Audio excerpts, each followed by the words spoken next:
Well, there's hope from both sides that these ceasefire talks may be the beginning of a prolonged period of peace. The cautious optimism comes despite deep scars left behind 2 years after the attack on October 7th and the ensuing war between Israel and Hamas.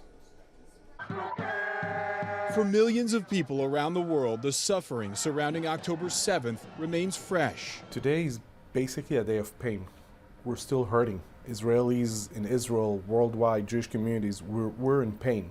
You know, it's 2 years since the horrific October 7th attack, but for us in Israel, it's still October 7th, 2023.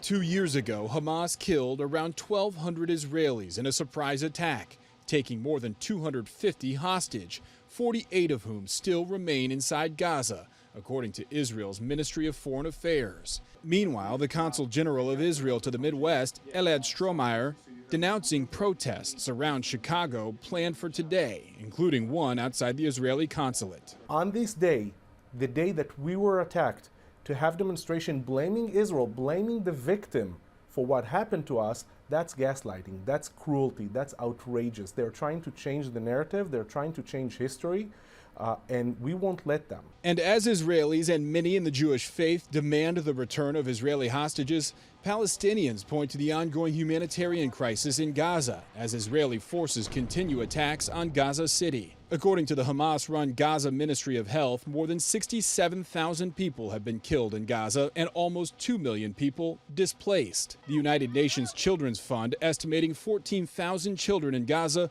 are acutely malnourished.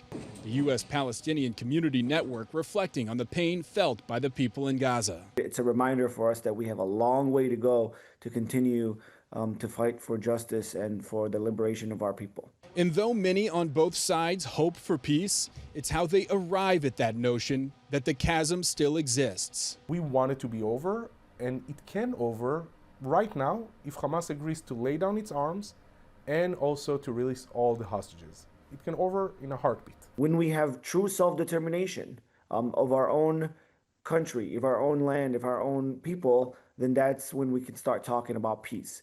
But until then, we are still under occupation. The first round of indirect negotiations between Israel and Hamas began Monday in Egypt and continue today. Under President Trump's proposal, Israel would release nearly 2,000 Palestinians and Hamas would free 48 hostages. Fewer than half of them are believed to be alive.